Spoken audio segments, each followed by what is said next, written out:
Assalamualaikum warahmatullahi wabarakatuh. Perkenalkan, nama saya Atika Delvani Raffi. Saya dari kelas 4C Prodi PKPI. Baiklah, di sini saya akan mereview tugas makalah teman saya yang berjudul Implementasi Modifikasi Perilaku dalam Ruang Kehidupan dan juga Teknik Step Prosedur Assertive Training agar membentuk perilaku asertif.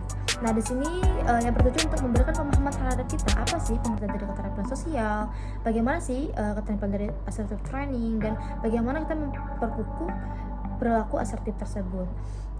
Yang pertama, mereka membahas mengenai pengertian dari keterampilan sosial. Tadi keterampilan sosial adalah di mana kita dapat menerima berbagai bentuk suatu kegiatan sosial dalam ruang lingkup sosial agar mendapatkan respon yang positif dan menghilangkan respon yang negatif. Dalam keterampilan sosial ini dibagi menjadi beberapa tahap tadi. Yang pertama ada modeling, yang kedua ada role playing, yang ketiga ada transfer training, yang keempat juga ada feedback. Di sini juga mereka membahas mengenai perilaku asertif. Perilaku asertif adalah kemampuan individu untuk mengekspresikan perasaan mereka, baik senang ataupun sedih, tanpa menyinggung atau menyakiti perasaan orang lain. Jadi mereka unsur ketegasan ya. Jadi di sini mereka memperkukuh atau menjelaskan apa yang mereka rasakan tanpa ada rasa takut mengecewakan orang lain atau menyinggung orang lain. Berarti mempertegas gagasan mereka sendiri.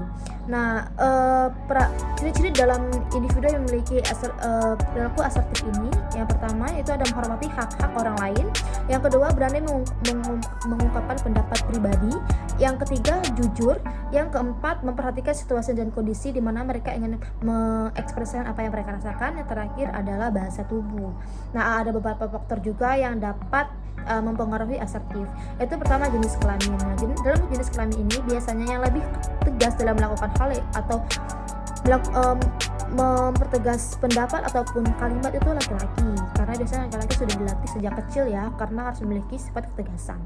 Yang kedua ada self esteem, di mana keyakinan seorang turut mempengaruhi kemampuan untuk melakukan penyesuaian diri dengan lingkungan. Yang ketiga ada kebudayaan, di mana kebudayaan segala yang berhubungan dengan sikap hidup, adat istiadat, dan kebudayaan pertama kali dikenal melalui keluarga. Lalu ya ada sistem pendidikan, nah di mana dalam sistem tingkat pendidikan ini seseorang maka semakin orang ini memiliki pendidikan yang lebih luas, lebih tinggi, maka ia semakin lebih besar pemahaman terhadap lingkungan sosial. Lalu ada tipe kepribadian. Nah, dengan tipe kepribadian ini kita dapat melihat perbedaan dan dapat membedakan. Nah, selanjutnya dalam perilaku assertive training ini juga dalam perilaku asertif ini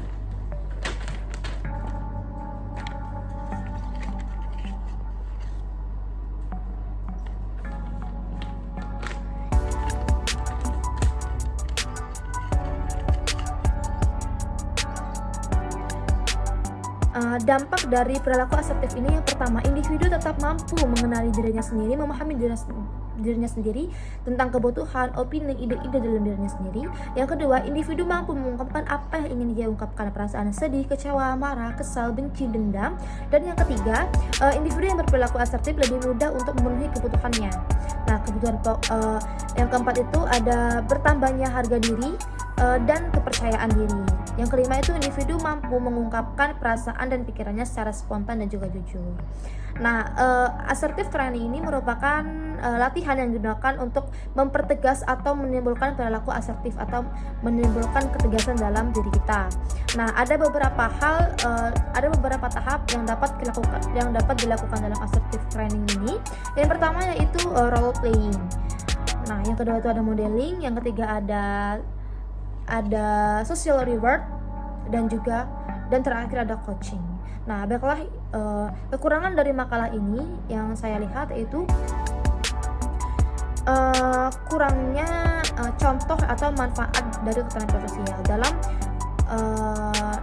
dalam materi asertif ini. Kurangnya contoh, namun dalam keterampilan sosial itu adanya kurangnya manfaat dari keterampilan sosial. Apa manfaatnya itu kan belum dijelaskan. Baiklah, itu saja yang dapat saya sampaikan. Jika saya ada salah, saya mohon maaf. Saya akhiri. Wassalamualaikum warahmatullahi wabarakatuh. Terima kasih.